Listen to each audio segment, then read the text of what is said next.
Even though I did learn my lesson on the kind of deal structuring balance sheet side, didn't matter. So you're doing this new thing. You're seeing some success. You're still learning. You're still making moves and trying new things.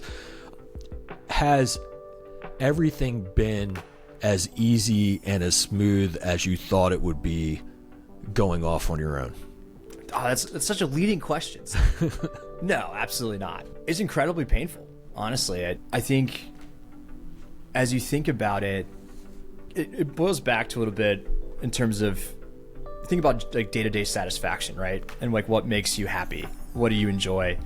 And for me, being what I would call as a sponsor, you get to, and I joke with my wife about this, because adding the motel to the breadth of my day has been maybe more than I had in my bingo card. But even just as a sponsor doing multifamily deals, you're raising money, you're talking to attorneys, you're talking to brokers, you're on site, you're talking to the construction team, you're talking to the property management company. You really get to cover so much ground. And for me, what's always been incredibly fulfilling was having a perspective on the entire battlefield, I guess you could say. Mm-hmm. I think we talked about battlefield awareness a little bit when one of our earlier calls, appreciating your background. And for me, being able to kind of move the pieces is incredibly exciting, because I feel like we talk about satisfaction and happiness, and some people might describe it as the connection between like what you do and its immediate impact. And when you guys are engaging with residents and owners, I mean, your chain to impact is pretty short. And for me, at the end of the day, like everything is a lot harder than it took. Like for example, the motel project, I had a pretty good balance sheet. This was last year. I had a pretty good balance sheet. I had 2 or 3 like very high net worth people who I'd convinced to do the project with me. And I thought surely the loan would be a piece of cake. Like I've solved all the big hurdles I know I needed to solve, right? Wrong. I called 34 banks, and I even had a debt broker friend investor helping me. I think the 35th bank is who did the deal.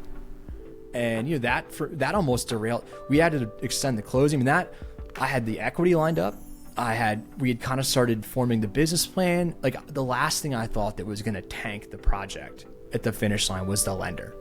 And sure enough, I mean, it was when kind of like Silicon Valley Bank, there was like a little like mini regional bank crisis, and it was a disaster. And that was kind of like, oh my gosh, like even though I did learn my lesson on the kind of deal structuring balance sheet side, didn't matter. It didn't matter. And that was like a really good example of like, oh boy. Was it because it was hospitality and not like a... Well, I remember I had a banker that my dad was friends with who he calls me, he's like, Shavon, you're telling me you want to do a construction loan as a first time independent hotelier? Is that what I'm looking at on my desk here? And I was like, yes. He's like, correct. This is the most insane thing I've seen this year. Absolutely not. He's like, and then he kind of gave me the riot act. He's like, in terms of risky asset class, and then flag, no flag, first time hotelier. He's like, you have literally checked every one of my alarm bells for my loan committee. He's like, honestly, I might bring this to the committee just to get like a good laugh out of people. And I mean that. You're a smart guy. I wish you the best, but no chance. So, I think I underestimated kind of that. But again, what I was buying the motel and the property for, like, I had the conviction. I knew that the assumptions were the threshold. And even he admitted, he said, wow, your model, like, I'm not disagreeing with your projections. Like, you've set he's like, this is one of the most realistic pro formas I've ever seen. Doesn't matter.